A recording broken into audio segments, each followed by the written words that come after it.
Hi hello friends, എല്ലാ കൂട്ടുകാർക്കും മൗനരാഗത്തിന്റെ പുതിയൊരു റിവ്യൂയിലേക്ക് സ്വാഗതം. അങ്ങനെ നമ്മുടെ സരയുവിന്റെ ഉദ്ദേശങ്ങൾ ഏകദേശം നടന്നുകൊണ്ടിരിക്കുകയാണ്. സരയു ആണെങ്കിൽ കൂടുതൽ നമ്മുടെ കിരണിനോട് അടുക്കാൻ ശ്രമിക്കുകയും അതുപോലെ തന്നെ സരയു പുതിയ പുതിയ പ്ലാനുകളൊക്കെ വരച്ച് കസ്റ്റമർക്ക് ഇഷ്ടപ്പെട്ട രീതിയിലുള്ള പ്ലാനുകളൊക്കെ വരച്ച് അത് കിരണിനെ കാണിക്കുകയും നന്നായിട്ടുണ്ട് എന്ന് കിരൺ പ്രശംസിക്കുകയും ചെയ്യുകയാണ്. അതുപോലെ തന്നെ നമ്മുടെ ഹരി സാറും പറയുന്നുണ്ട്, ഇവളിപ്പോ സരി ഇപ്പൊ നല്ല രീതിയിലാണ് മുന്നോട്ട് പോകുന്നത്, അവളുടെ കൂടി പ്രയത്നം ഉള്ളത് കൊണ്ടാണ് കമ്പനി നല്ല രീതിയിൽ പോകുന്നുണ്ട് എന്നൊക്കെ പറഞ്ഞ് അവളെ അങ്ങനെ പുകഴ്ത്തി കൊടുക്കുകയും ചെയ്യുകയാണ്. എന്തായാലും സരുവിന്റെ കാര്യത്തിൽ കിരണിന് നല്ല സന്തോഷമാണ് ഉള്ളത്. അതേ സമയത്താണെങ്കിൽ കിട്ടുന്ന അവസരങ്ങളൊക്കെ തന്നെ കിരണിന്റെ കൂടെ യാത്ര ചെയ്യാനാണ് സരി ഉദ്ദേശിക്കുന്നത്. അതുകൊണ്ട് തന്നെ പുറത്തൊരു സൈറ്റ് നോക്കാൻ പോകാനുണ്ട്, നീ കൂടെ വരുന്നോ എന്നിങ്ങനെ ചുമ്മാ ചോദിക്കുകയാണ്. അപ്പൊ അവൻ എന്തായാലും വരാമെന്ന് പറയുമല്ലോ, അപ്പോൾ എന്നാ ഞാൻ വരാമെന്ന് പറയുന്നുണ്ട്. അതിനുശേഷമാണെങ്കിൽ അവളുടെ ജോലികളൊക്കെ കഴിച്ചു വെച്ചിട്ട് നേരെ സരയുവും കിരണും കൂടിയിട്ട് ഒന്നിച്ച് കാറിൽ അങ്ങനെ യാത്ര പോവുകയാണ്. എന്തായാലും അവളുടെ മനസ്സിലോട്ട് കിരൺ കടന്നു കൂടിയിട്ടുള്ളത് കൊണ്ട് തന്നെ അവനെ അങ്ങനെ നോക്കുകയും അതുപോലെ തന്നെ അവൻ്റെ സംസാരങ്ങളൊക്കെ ഒരുപാട് ഇഷ്ടപ്പെടുകയും അവനെ ആയിട്ടുള്ള ഒരുപാട് നേരം സമയം ചിലവിടുകയും ചെയ്യുകയാണ്. അതൊന്നും തന്നെ നമ്മുടെ കല്യാണി അറിയുന്നില്ല. അതേ സമയത്താണെങ്കിൽ ഈ പറയുന്ന പോലീസ്, അതായത് നമ്മുടെ പോലീസിൽ കംപ്ലൈന്റ് കൊടുക്കാൻ തയ്യാറായി നിൽക്കുകയാണ് സ്റ്റെഫി. അപ്പോൾ സ്റ്റെഫി പറയുന്നുണ്ട്, എന്തായാലും ഗംഗയെ കുറിച്ചുള്ള വിവരങ്ങളൊന്നും തന്നെ ഇതുവരെ നമ്മൾക്ക് കിട്ടിയിട്ടില്ല, അതുകൊണ്ട് തന്നെ ഗംഗയെ നമുക്ക് കണ്ടെത്തണം. അഥവാ ഇനി അവൻ എന്തെങ്കിലും പറ്റിയിട്ടുണ്ടെങ്കിൽ അത് നമുക്കറിയണം. അവൻ വലിയൊരു കുറ്റവാളി തന്നെയാണ്. അവനിപ്പോൾ കോടതി ശിക്ഷിച്ചിരുന്നെങ്കിൽ അവനിന് ഏറ്റവും വലിയ ശിക്ഷയായിട്ടുള്ള തൂക്കുകയർ തന്നെ അവൻ്റെ കഴുത്തിൽ വീണേനെ. അപ്പോൾ അങ്ങനെ ഒരുത്തനാണ് ഗംഗ. ആ ഗംഗയെ മറ്റുള്ളവർക്ക് കൊല്ലാനുള്ള അവകാശമില്ല, കോടതിക്ക് മാത്രമേ അതിന് അവകാശമുള്ളൂ. മറ്റാരും അത് ചെയ്തു കഴിഞ്ഞാലും അതൊരു കൊലപാതകം തന്നെയാണ്, അതൊരു കുറ്റകൃത്യം തന്നെയാണ്. നമുക്കെല്ലാവർക്കും ഇപ്പോൾ കിരണിനെയല്ലേ സംശയം, അതുകൊണ്ട് തന്നെ ഒരു പരാതി എഴുതി കൊടുക്കാം. പുതിയ CI ആള് മുഖം നോക്കാതെ നടപടിയെടുക്കുന്ന ഒരാളാണ്, കൈക്കൂലിയിലൊന്നും ആള് വീഴത്തില്ല എന്നുള്ള കൊണ്ട് തന്നെ നമ്മുടെ സ്റ്റെഫി അങ്ങനെ നിൽക്കുകയാണ്.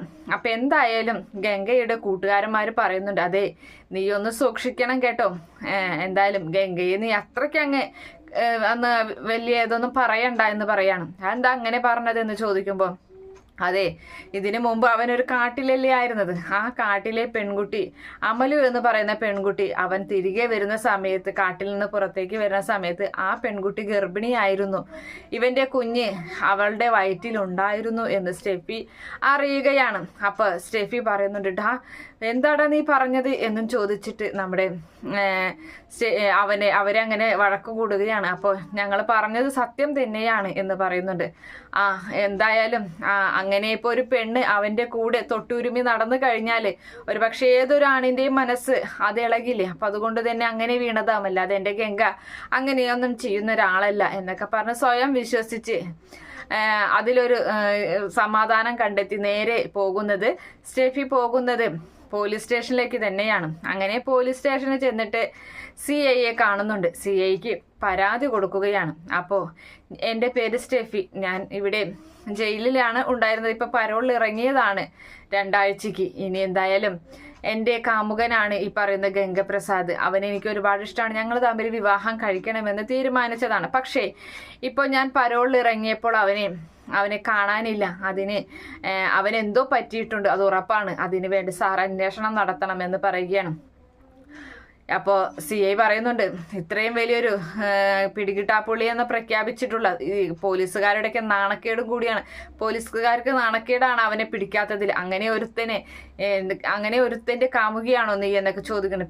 എടി കൊച്ചെ, നിനക്ക് വീട്ടിൽ ചോദിക്കാനും പറയാനൊന്നുമില്ലേ, നീ എന്തിനാ ഈ ഒരു കൊലയാളിക്ക് വേണ്ടിയിട്ട് ഇങ്ങനെ വാദിച്ച് നടക്കുന്നു, അവനെ ആരെങ്കിലും സ്നേഹിക്കുമോ എന്നൊക്കെ ഇങ്ങനെ ചോദിക്കുകയാണ്.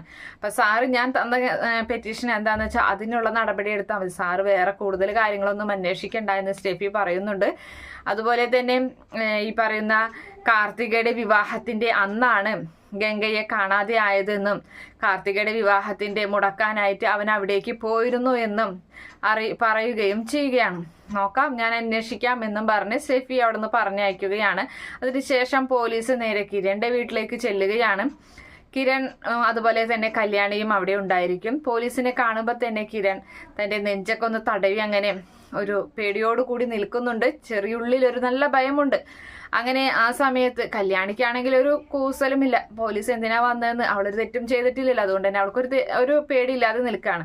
അങ്ങനെ CI വന്നിട്ട് കിരണല്ലേ എന്ന് ചോദിക്കുകയാണ്. അപ്പോൾ അതേ എന്ന് പറയുന്നുണ്ട്. ഞാൻ ഒരു കേസ് അന്വേഷണമായി വന്നതാണ്, ഈ ഗംഗപ്രസാദിനെ കുറിച്ച് അറിയാൻ വന്നതാണ്, എനിക്ക് അകത്തോട്ട് ഇരിക്കാൻ പറ്റുമോ എന്ന് ചോദിക്കുമ്പോൾ വരൂ സാർ എന്ന് പറയുന്നുണ്ട്. അങ്ങനെ അവിടെ ചെന്നിരിക്കുകയാണ്. അതിനുശേഷം ചോദിക്കുന്നുണ്ട് ഓരോ ചോദ്യങ്ങൾ. ഈ ഗംഗപ്രസാദും നിങ്ങളും തമ്മിലൊക്കെ വലിയ ശത്രുതയായിരുന്നല്ലോ, അത് TV-യിലും അതുപോലെ തന്നെ അവൻ്റെ പെങ്ങളൊക്കെ ഭയങ്കര ശത്രുതല്ലായിരുന്നു, അവൻ്റെ പെങ്ങളെ കല്യാണം മുടക്കിയതൊക്കെ സോഷ്യൽ മീഡിയയിലൊക്കെ വന്ന കാര്യമല്ലേ. കാർത്തികയുടെ വിവാഹം അധിക രഹസ്യമായി നിങ്ങൾ നടത്തിയല്ലേ, അതും വന്നായിരുന്നല്ലോ. എന്തായാലും ആ കല്യാണത്തിന്റെ അന്ന് ഈ പറയുന്ന ഗംഗ ആ കല്യാണ മണ്ഡപത്തിലേക്ക് എത്തിയായിരുന്നു എന്ന് ചോദിക്കുന്നുണ്ട്. അപ്പോൾ ഉടനെ തന്നെ കല്യാണി പറയുന്നുണ്ട് ഇല്ല എന്ന് പറയുന്നുണ്ട്, വന്നില്ല എന്ന് പറയാണ്. അപ്പൊ CI ചിരിച്ചുകൊണ്ട് പറയാണ് കിരൺ പറയട്ടെ അത് എന്ന് പറയുന്നുണ്ട്. അപ്പൊ കിരണിന്റെ മുഖത്ത് ചെറിയൊരു ഭാവ വ്യത്യാസം. അപ്പം ഇല്ല സാറേ, അവിടേക്ക് വന്നിട്ടില്ല അവൻ, ഞാൻ കണ്ടില്ല എന്ന് പറയുന്നുണ്ട്. ഞങ്ങൾ അവിടെ തന്നെ ഉണ്ടായിരുന്നു അവനെ കാവലായിട്ട്, അവനെ അങ്ങോട്ട് കല്യാണം മുടക്കാതിരിക്കാൻ വേണ്ടിയിട്ടുള്ള അന്ന് വളരെ ഇതിലൊക്കെ തന്നെയായിരുന്നു, ഞങ്ങൾ ജാഗ്രതയോടുകൂടി തന്നെയാണ് നിന്നിരുന്നത് എന്നൊക്കെ പറയുന്നത്. പക്ഷെ അവൻ അവിടേക്ക് എത്തിയില്ല. അപ്പോൾ കല്യാണി പറയുന്നുണ്ട് അതെ, ഞങ്ങളും പേടിച്ചു തന്നെയാണ് ഇരുന്നത്. ഇപ്പോൾ കല്യാണം കഴിഞ്ഞു എന്നിപ്പോൾ എല്ലാവരും അറിഞ്ഞു കാണും, ആ ഒരു പേടിയിലാണ് ഇപ്പം ഞങ്ങൾ നിൽക്കുന്നത്. ഈ ഗംഗപ്രസാദ് കല്യാണം അറിഞ്ഞു എന്ന് അറിഞ്ഞു കഴിഞ്ഞാൽ ഇനിയിപ്പോൾ കാർത്തികയും ഭർത്താവിനെല്ലാം ചെയ്യുമെന്നുള്ളൊരു പേടിയിലാണ് ഞങ്ങൾ നിൽക്കുന്നത് എന്നൊക്കെ അവനെ പറയുന്നു. എന്നാൽ ശരി, ഞാൻ പോയിട്ട് വരാം, ഇടയ്ക്ക് ചിലപ്പോൾ ഇതുപോലെയുള്ള ചോദ്യങ്ങളൊക്കെ ഒരു അന്വേഷണക്കായിട്ട് ഞാൻ ഇനിയും ചിലപ്പോൾ വരും എന്നൊക്കെ ഒരു ചെറിയൊരു ഭീഷണി സ്വരം ആ പോലീസിന്റെ സംസാരത്തിലുണ്ട്. അങ്ങനെ ആ പോലീസ് അവിടെ നിന്നും പോവുകയാണ്. അതിനുശേഷമാണെങ്കിൽ നമ്മുടെ കല്യാണിക്ക് ഗംഗയ്ക്ക് ഇതെന്താ പറ്റിയത്, ഗംഗപ്രസാദ് അപ്പോൾ എന്തെങ്കിലും സംഭവിച്ചോ എന്നുള്ള ആ ഒരു കാര്യമൊക്കെ അങ്ങനെ മനസ്സിൽ അങ്ങനെ വരികയാണ്. അപ്പോൾ കിരണിന്റെ ആ ഷർട്ടിലുണ്ടായ ചോരക്കറ അതിനെക്കുറിച്ച് ആലോചിക്കുന്നുണ്ട്. അന്ന് കാർത്തികയുടെ കാർത്തികേച്ചിയുടെ വിവാഹത്തിന്റെ അന്ന് ധരിച്ചിരുന്ന ഷർട്ടിലാണ് ചോരക്കറ ഉണ്ടായിരുന്നത്. അതുപോലെ തന്നെ രതീഷേട്ടനും വേലുവും പിന്നെ അതുപോലെ തന്നെ കിരണേട്ടനും കൂടി പലപ്പോഴും മാറി നിന്ന് സംസാരിക്കുകയും ആ മുഹൂർത്ത സമയത്തൊന്നും തന്നെ അവരവിടെ ഉണ്ടായിരുന്നില്ല. അപ്പം അങ്ങനെയൊക്കെ കുറിച്ച് ആലോചിക്കുമ്പോൾ ശാന്തേച്ചി പറഞ്ഞ ആ തെങ്ങും തൈയുടെ കാര്യവും ഓർമ്മ വരികയാണ്. എന്തായാലും ആ തെങ്ങും തൈയുടെ അവിടേക്ക് പോവുകയാണ് നമ്മുടെ കല്യാണി.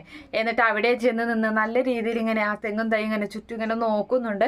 അങ്ങനെ അതൊക്കെ നോക്കി അകത്തേക്ക് വന്നതിന് ശേഷം കിരണിനോട് ചോദിക്കുകയാണ്, അപ്പുറത്തുള്ള ആ തെങ്ങും തൈ ഉണ്ടല്ലോ, ആ തെങ്ങും തൈയുടെ അടിയിൽ ആരെങ്കിലും ജീവനോട് കൂടിയിട്ടോ മരിച്ചിട്ടോ ആരെങ്കിലും അതിൻ്റെ അടിയിലുണ്ടോ എന്ന് ചോദിക്കുകയാണ്. അപ്പം അത് കേൾക്കുന്ന നമ്മുടെ കിരൺ ഞെട്ടിപ്പോവുകയാണ്. എന്തായാലും അധിക നാളൊന്നും തന്നെ നമ്മുടെ കിരണിന് കല്യാണിയിൽ നിന്ന് ആ സത്യം മറച്ചു പിടിക്കാൻ കഴിയില്ല. സത്യങ്ങൾ ഉടനെ തന്നെ കല്യാണിയെ അറിയിക്കേണ്ടി വരും. എന്തായാലും അങ്ങനെ ഒരു ഭാഗമാണ് തിങ്കളാഴ്ച കാണാൻ പോകുന്നത്. കാത്തിരുന്ന് കാണാം. ഈ റിവ്യൂ ഇഷ്ടപ്പെടുകയാണെങ്കിൽ ഈ ചാനൽ ഒന്ന് സബ്സ്ക്രൈബ് ചെയ്ത് സപ്പോർട്ട് ചെയ്യുക. Okay friends, bye, thank U.